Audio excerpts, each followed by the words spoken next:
No podemos ocultar las brechas de desigualdad que hay, las brechas de inequidad, las secuelas que hay también de la historia de nuestro país en cuanto al narcotráfico, en cuanto a la corrupción política, pues que ha atravesado también y no ha permitido pues el desarrollo del país en los diferentes territorios. Los datos, las historias, las palabras, la memoria, un recorrido por el mundo, una vuelta por la esfera pública. Mientras el mundo gira, en Esfera Pública analizamos lo que acontece. Dirige Arturo Rojas. Nadie imaginó que sería vicepresidenta. La experiencia de ser jefe de prensa de Francia Márquez. Con Carolina Mejía. Bueno, bienvenidos al podcast de Esfera Pública, un nuevo episodio. Hoy vamos a estar con una de nuestras invitadas más especiales, diría yo, de las que han pasado en este podcast en la última generación, que es una serie de diálogos sobre periodismo y comunicación. Lo hacemos desde el Politécnico Gran Colombiano con el apoyo de Sala Contacto y el Laboratorio de Periodismo Digital Artículo 20 Lab. Hoy tenemos a Carolina Mejía, asesora en comunicación política y género, actualmente asesora de despacho de la Dirección General del Departamento Administrativo para la Prosperidad Social, estudiante del Politécnico Gran Colombiano, se graduó aquí de esta universidad y ha trabajado en el sector público últimamente, en los últimos años, pero sobre todo ha hecho una carrera muy interesante manejando las comunicaciones de una personalidad que hoy tiene una importancia muy clave, no solamente en Colombia, sino que yo diría en América Latina y en buena parte del mundo por lo que está representando en este país. Carolina, bienvenida a Esfera Pública. Arturo, un gusto, muchas gracias por esa presentación, muy generoso de tu parte, y sí, estudiante de la universidad y pues allegada también al corazón de varios docentes del Poli, y pues bueno, nada, acá estamos para ayudarles a construir también este espacio tan necesario, tanto para estudiantes como para opinión pública del país. Carolina, tú eres comunicadora social, periodista, tenías estudios, otros estudios. Cuéntanos un poco de esa formación académica tuya. Sí, mi formación académica en pregrado, yo soy contadora pública, soy auditora en control interno y aseguramiento de información financiera, soy magíster en comunicación política, es allí donde desarrollo de manera más amplia como mi rol desde las comunicaciones. Tengo un posgrado también en políticas públicas para la igualdad en América Latina y el Caribe. Y estoy en este momento también iniciando un posgrado en gestión pública. Entonces, esa es como mi formación. En el Poli inicié comunicación social y periodismo, no he terminado, decidí terminar la maestría en comunicación política por tal vez obligaciones laborales que tú también citabas ahora en la presentación. Pues he tenido muy poco tiempo, pero con todas las ganas y el propósito de volver también a la casa, que me han dicho muchos profesores, esta es su casa y allá regresaré, por supuesto que sí. Claro, claro. Eh, Tú has enfrentado esos retos laborales que has tenido, que ahora vamos a hablar de ellos, y en ese mismo sentido te has ido formando o, digamos, primero adquiriste una formación y después se te aparecieron esos retos. Yo creo que he tenido la vena de las comunicaciones desde la adolescencia. Yo crecí en Arauca, aunque soy bogotana, pero me siento llanera. Y en Arauca la oferta académica era muy limitada, entonces no pude estudiar comunicación social y periodismo y estudié contaduría pública. Pero siempre he tenido esa vena de la comunicación y también de la política, porque vengo de un hogar pues que fue también liderado por una mujer que fue la primera mujer presidenta del consejo en un departamento como lo es Arauca, ¿sí? Pues que al igual que otros departamentos de nuestro país tiene una fuerte construcción pues machista desde varios enfoques, también desde la política. Fue la mujer, la primera mujer presidenta del consejo, durante 2 periodos estuvo como concejal allí en Arauca. Y pues mis primeros como pinitos, digo yo, en la política fueron siendo personera en mi colegio cuando estuve en grado 11 y trabajaba con algunos otros personeros de los colegios del departamento. y creo que allí también uno empieza a formarse, ¿no? Desde la juventud en cuanto a lo político.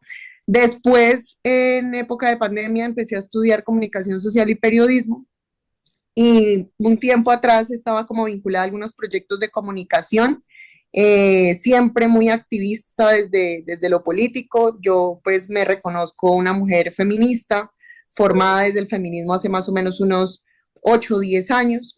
Entonces, pues ser feminista también es un acto político que lo lleva a uno a acercarse también, digo yo, a ese algoritmo de relacionamiento social y político que permite que uno también se enrole como que en proyectos comunicacionales y políticos.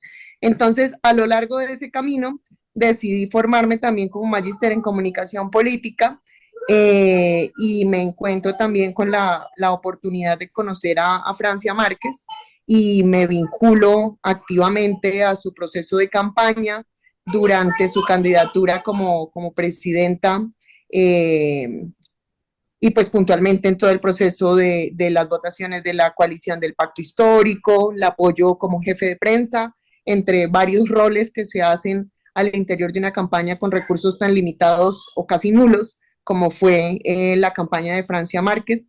Y pues bueno, ahí sigo yo todo mi proceso de formación y lo que he venido desarrollando en los últimos, digamos, 6, 7 años. ¿Cómo se encuentra uno con Francia Márquez en un momento en que, digamos, si bien había hecho ella un trabajo en su región, pues nadie, creo que nadie pensaba en Francia Márquez para que fuera algún día la vicepresidenta de Colombia? Entonces, eh, un poco siendo atrevido, ¿Francia Márquez te buscó o tú buscaste a Francia Márquez? Yo podría decir que los propósitos comunes terminan juntando a la gente. Y las mujeres es algo que yo creo que nos juntamos con el reflejo de lo que a veces también somos, de los propósitos que buscamos. Entonces, alguna vez ella puso un trino diciendo que quería ser la presidenta de este país, ¿sí? Y eso pasa puntualmente después del asesinato que hubo de los niños en Llano Verde, en el Valle del Cauca.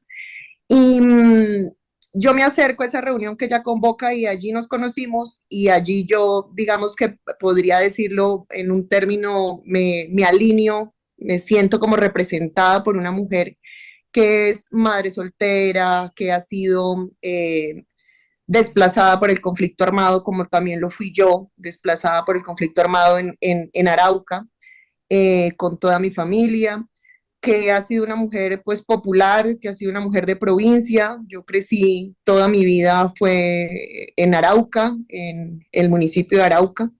Entonces, creo que se presentaron varias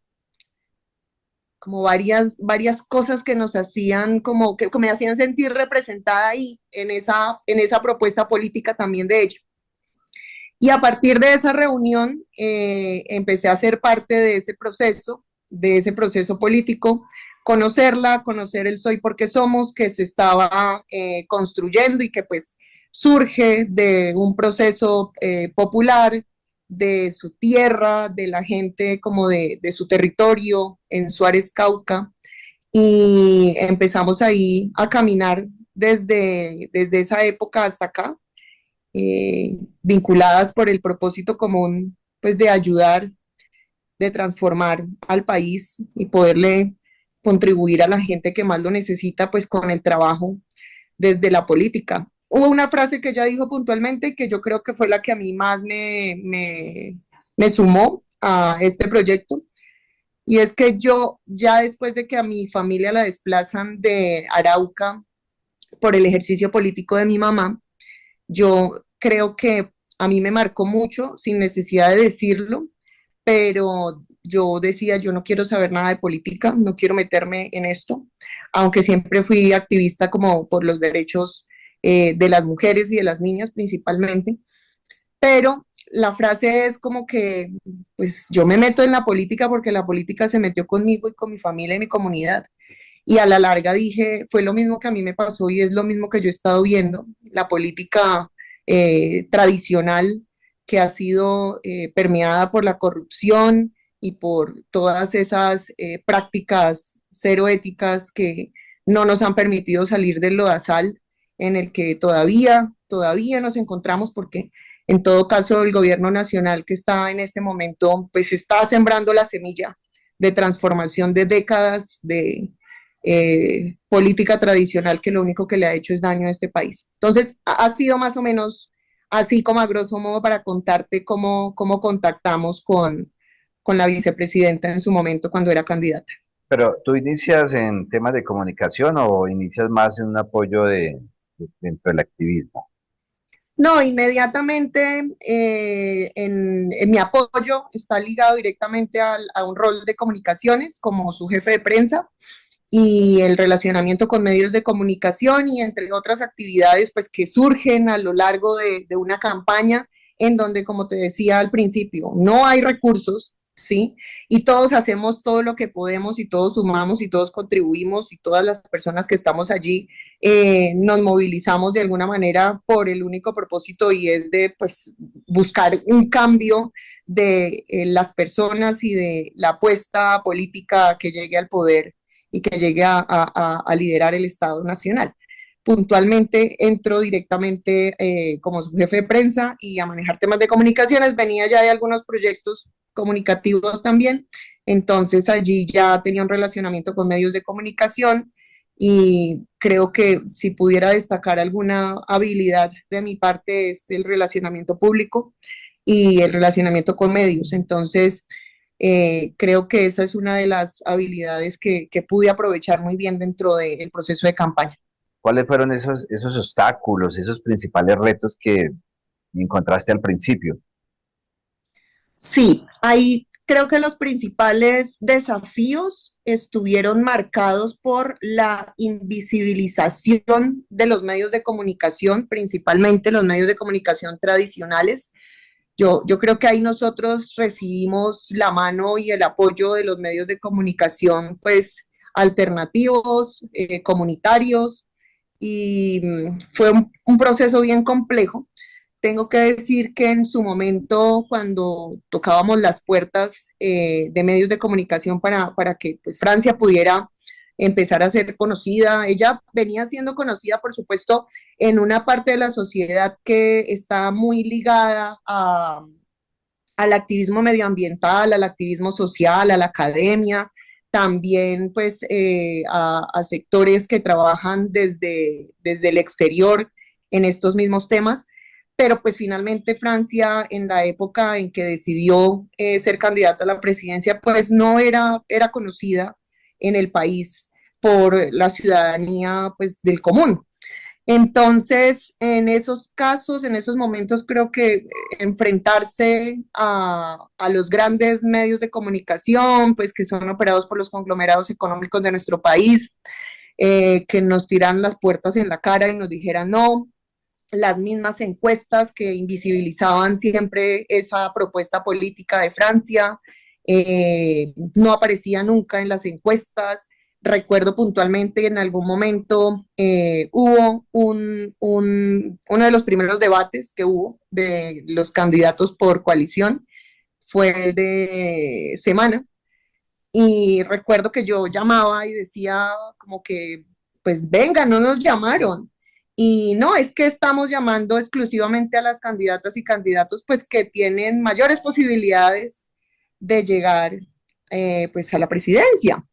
Entonces, recuerdo mucho que hicimos con el equipo de comunicaciones, posicionamos un hashtag, una tendencia en Twitter, en X, y era como que no más silencio, como que no más, como que hay que darle la oportunidad a Francia, y se movió tanto toda esa noche que al otro día, desde Revista Semana, nos dijeron, no, pues sí, no, nada, hay que venir. Y recuerdo mucho que la vicepresidenta decía en su momento, pues ya no voy. Y yo decía, no, hay que ir porque hicimos un trabajo muy poderoso ahí para que nos dieran la posibilidad de entrar a ser parte de ese debate. Y tú sabes que esos debates televisivos pues tienen realmente un alcance que es el que uno pues busca posicionar ahí a su candidata, a su candidato. Y entramos así a trabajar directamente con medios de comunicación alternativos, pero la invisibilidad de Francia fue mayúscula.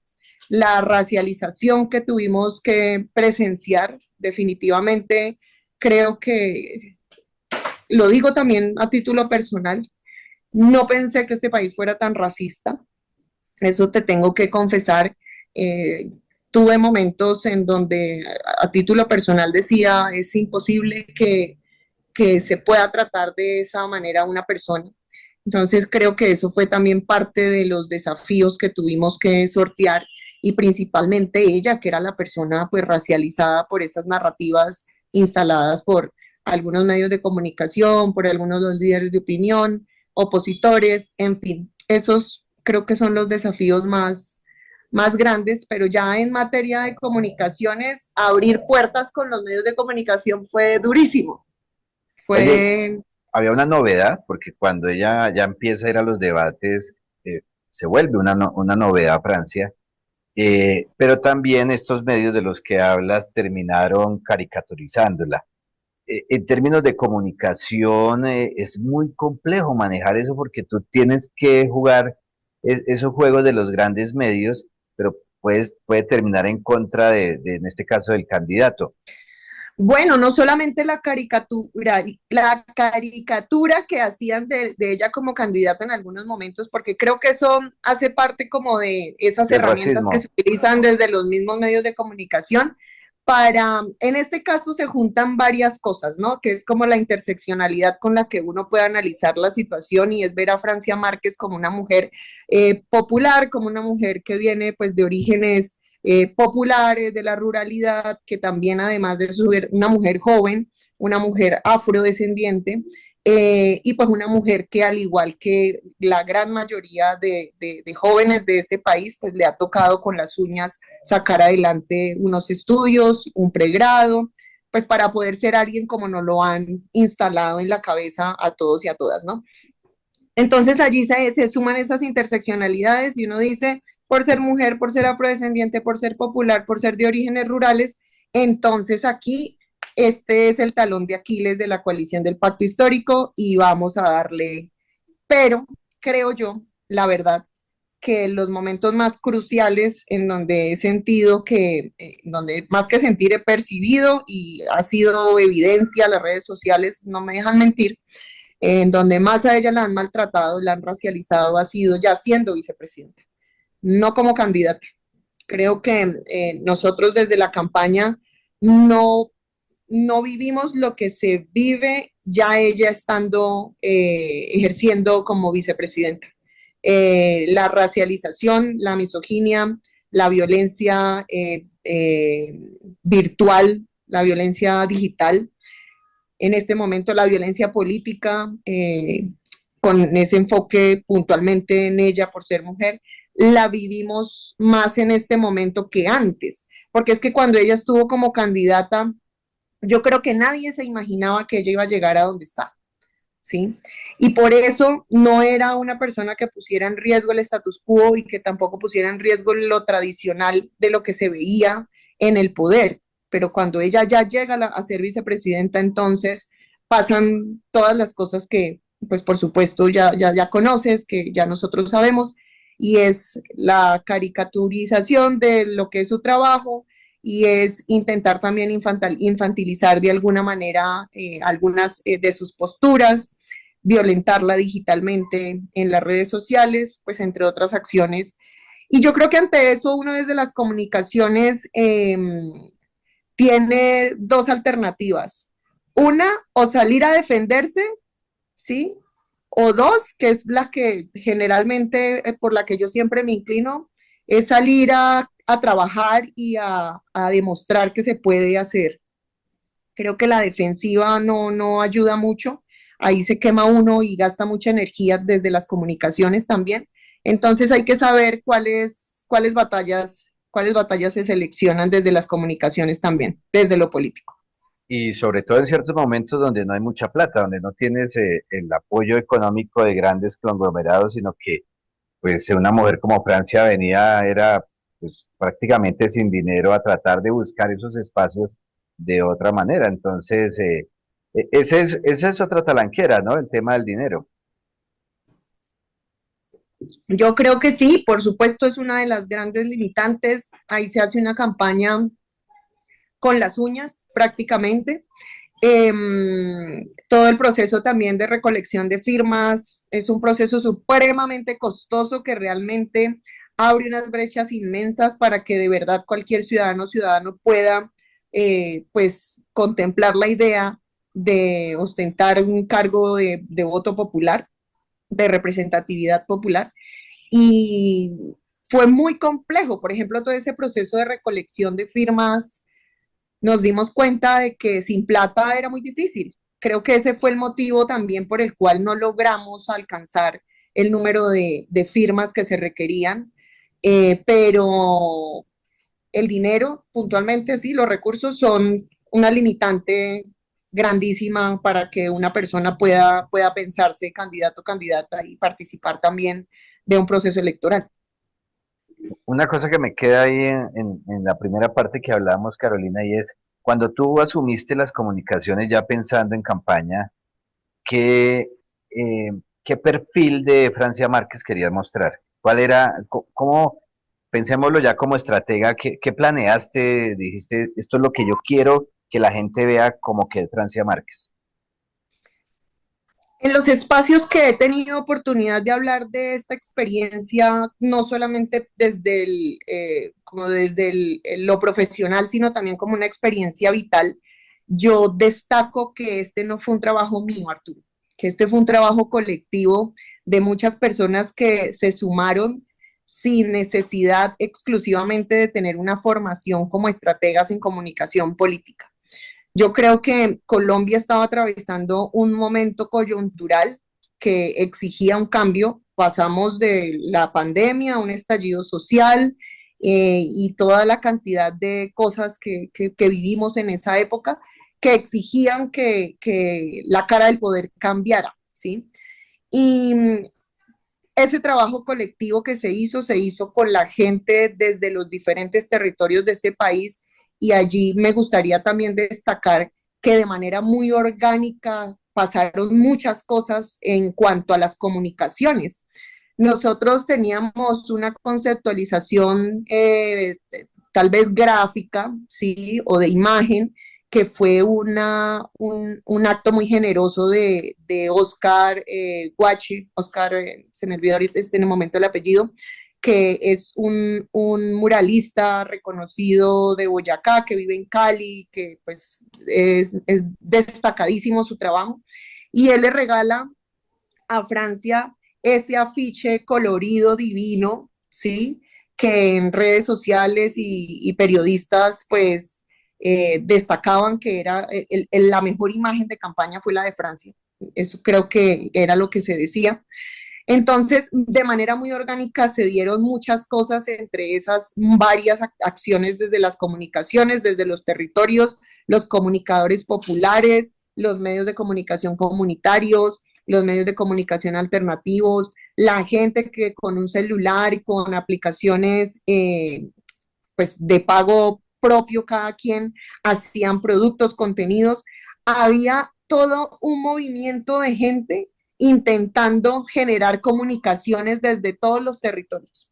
Nosotros desde el equipo central de la campaña, puntualmente las personas que estábamos en comunicaciones, que al principio fuimos 3 personas, después se sumaron otras cuantas, después ya cuando se tuvo el aval del Polo Democrático llegó también otro equipo a reforzar.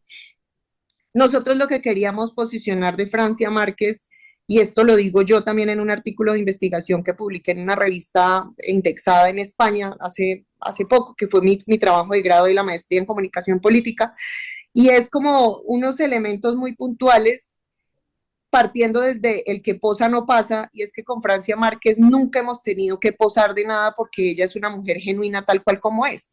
Entonces, nuestra estrategia siempre fue posicionar lo que ella era, porque ella era completamente diferente a todas las opciones y candidaturas que habían. Entonces, lo que hicimos puntualmente fue mostrarla a ella tal cual como ella era, ¿sí? Y esto va también de cómo se vestía, esto va también de la musicalización que acompañaba todas las piezas comunicativas, de los colores. Teníamos en ese momento un diseñador gráfico que era maravilloso, que se llama Camilo Melo, que nos apoyó también y hizo un trabajo divino.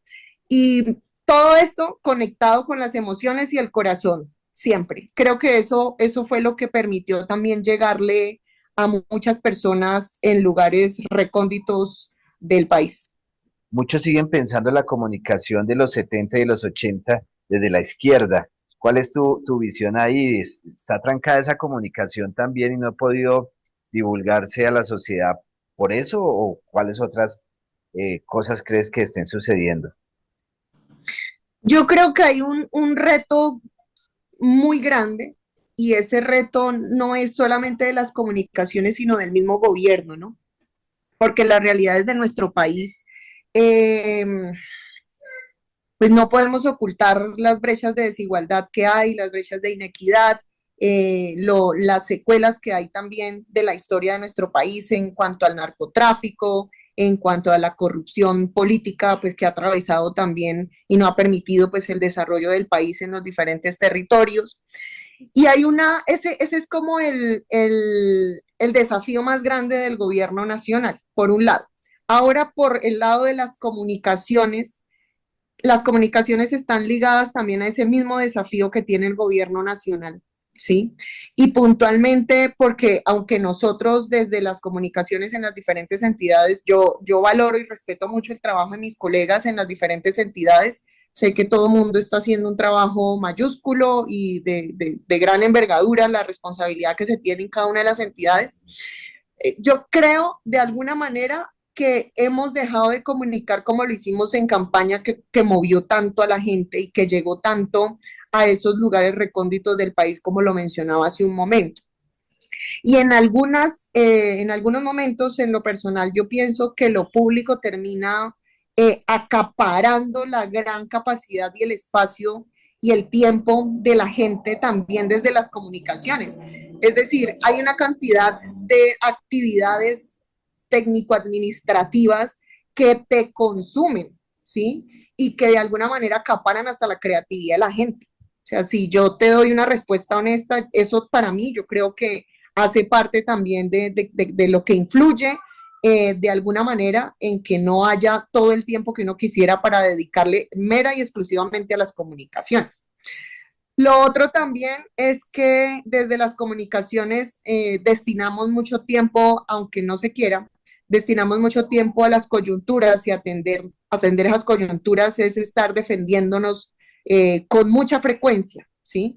La oposición hay que destacar que tiene un trabajo y unos resultados en cuanto a sus comunicaciones. Para mí, de alguna manera, pues en la mayoría de los momentos no son muy éticos, pero nos ponen a nosotros a responder y ocupan tiempo. Y eso hay que reconocer. Por otra parte, yo creo también que haciendo también haciendo autocrítica, yo creo que hay que hacerlo también desde la autocrítica, y es que además de esos dos motivos que te planteo anteriormente, tenemos que concentrar más energías en las comunicaciones desde la ejecución, ¿sí? Y necesitamos que los demás colegas o los demás pues, profesionales y los demás equipos que están dedicados a los temas técnicos, a la ejecución, pues estén también como más comprometidos con las comunicaciones, porque sí siento que ahí hace falta como un match a veces, pero básicamente para mí esos son como los elementos que han jugado ahí como que las comunicaciones del gobierno nacional reciban esas críticas que tú mismo pues caracterizas ahí en la pregunta que me hacías. Y ese trabajo con comunidades y con organizaciones de comunicación comunitaria, eh, que a veces desde las ciudades no lo vemos tan claro, ¿tú cómo lo has percibido?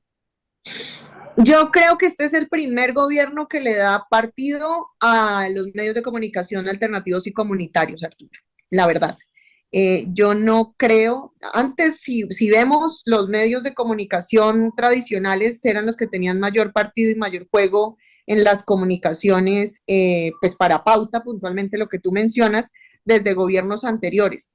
Me atrevo a decir también que hay entidades que se la han jugado por capacitar a comunicadores comunitarios, como por ejemplo la Agencia de Renovación del Territorio. A mí hace unos meses me invitaron a un espacio donde trajeron y pues costearon absolutamente todo el proceso en un gran encuentro de comunicadores comunitarios para poder también suministrar información de gobierno, para poder también suministrar información de valor en materia de capacitación y formación. Y eso da cuenta, que es una de las acciones que te puedo como compartir acá para no extenderme mucho, también de cómo las mismas entidades del gobierno nacional están trabajando de la mano con los medios de comunicación alternativos y comunitarios. Si bien es necesario que esto no se quede ahí y que se siga ampliando un poco más y que se sigan garantizando también la participación de los medios de comunicación comunitarios y alternativos en pauta y en todo lo que tiene que ver con las comunicaciones, como lo ha hecho el gobierno nacional actual, no lo han hecho otros gobiernos, Arturo. Eso sí, yo creo que es lo que tenemos que destacar. Se nos está acabando el tiempo, Carolina, lastimosamente, porque está chévere esta conversación, está interesante.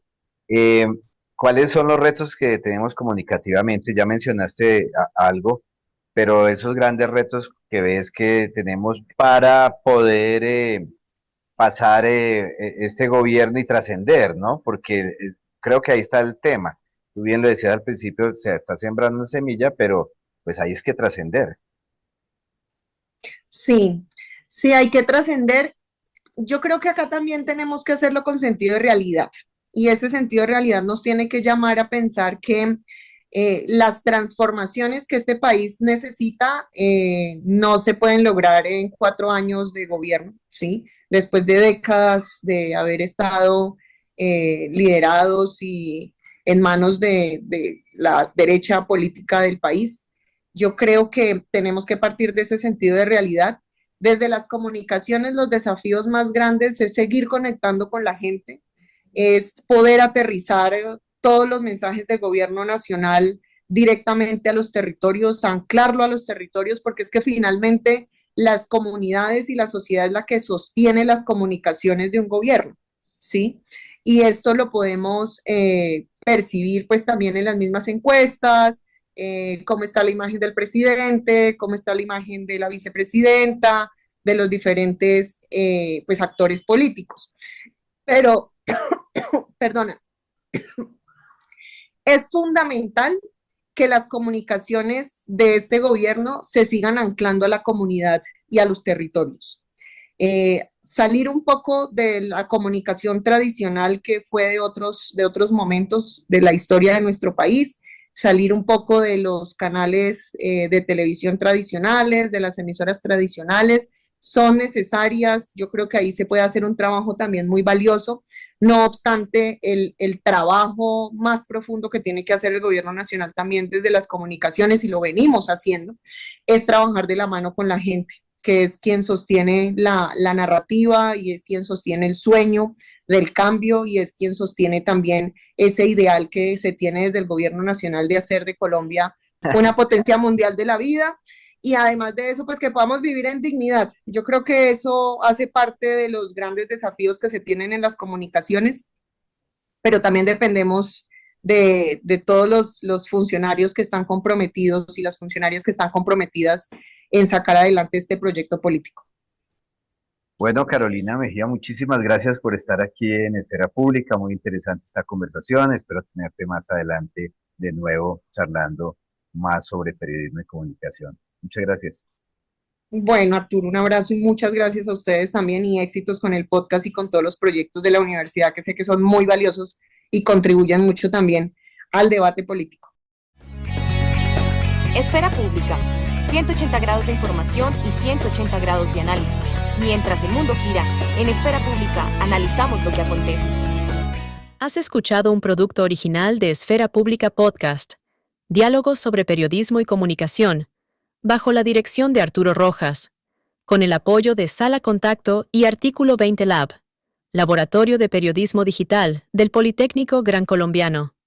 Periodistas Arturo Rojas, producción periodística, Catalina Jiménez, contenido de redes y asistencia de producción, Adrián Paz y María Alejandra Marín. Diseño gráfico, Laura Calderón. Sonido Salma Delgado. Y edición Ana María León y Nicolás Vera. Síguenos para más episodios sobre periodismo y comunicación en Esfera Pública Podcast.